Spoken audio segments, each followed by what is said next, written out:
I'm Alan Weiss, and this is The Writing on the Wall.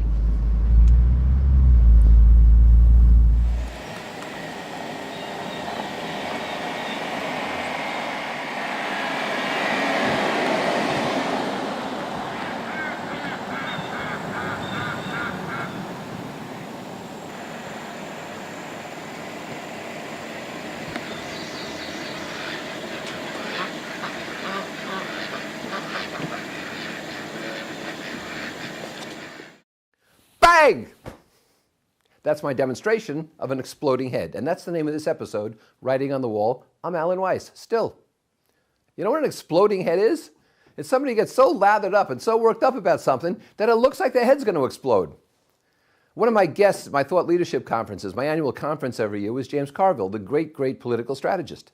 But when you watch James Carville on TV talking about democratic issues, when he gets exercised enough, his face gets red and he starts to scream and he can't be interrupted. It looks like his head's going to explode.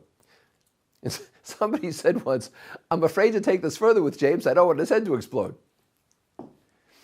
I know a woman who has a rabid interest in only one political party. And so this last presidential election really shook her up. And she's irrational about this. Her head's exploding all the time. She went into her doctor's office, and in the waiting room, she heard two of the doctor's receptionists, secretary's assistants, talking about the election in a way that she didn't find consistent with her belief system. Now, they weren't broadcasting it. They were just chatting at their desks, normal volume chatter. And she insisted they stop. And they pretty much told her what she could do with that. And so when she got into the doctor's office, she told him that she wanted him to have, you can't make this up, she wanted him to have a policy where employees could not discuss politics openly in front of patients. Now, of course, if her party had won, this would be a very different policy. Or if they were talking about her party, it would have been a different policy. Well, the doctor told her she was crazy. He refused. And she walked out and changed doctors. Her head was going to explode. This same woman was at a dinner with about 14 people, 16 people, which I happened to be paying for that evening. And she got into an argument about politics once again with somebody at the other end of the table, got up and walked out. She never excused herself, she never apologized, and she never said thank you to me for dinner. These are people with exploding heads. Heads are exploding all over. It must be some kind of contagion.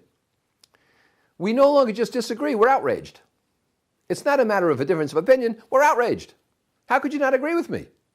There's toxic, venomous, profane posts on social media. I've never seen such low-level intellect, such vulgarity.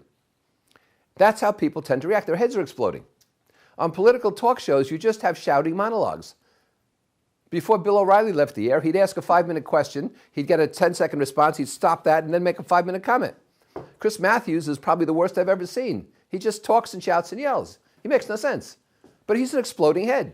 I guess the best thing to do is to make sure none of this falls on you. Epithets abound. You're this or you're that. You're up or you're down, you're left or you're right. What do you expect from a woman? What do you expect from somebody that age? What do you expect from somebody with his background? People just can't tolerate differences of opinions. Why? Because their heads are exploding. And then we have crazy claims. People whose heads explode make crazy claims. My favorite is Alec Baldwin. Alec Baldwin has been promising through, 3 elections and 9 issues to leave the country. If Bush is elected, I'm leaving the country. If Trump's elected, I'm leaving the country. They pass this legislation, I'm leaving the country. But he's still right here making a fortune in this country. So his head's exploding, but domestically. I'd like to get him on an airplane somewhere else where it could explode overseas. There's rampant paranoia. Facebook is full of conspiracies. And conspiracies are based on people who are paranoid. Their heads are exploding. Listen to me. Deal with what you can influence and accept what you can't. That's hardly original with me. It's biblical. It's part of AA. It's part of pragmatism. Deal with what you can and accept what you can't. But don't let your head explode. If it explodes enough, you're not going to be able to put it back together. When your head is constantly exploding, even your dog is not going to give you unconditional love.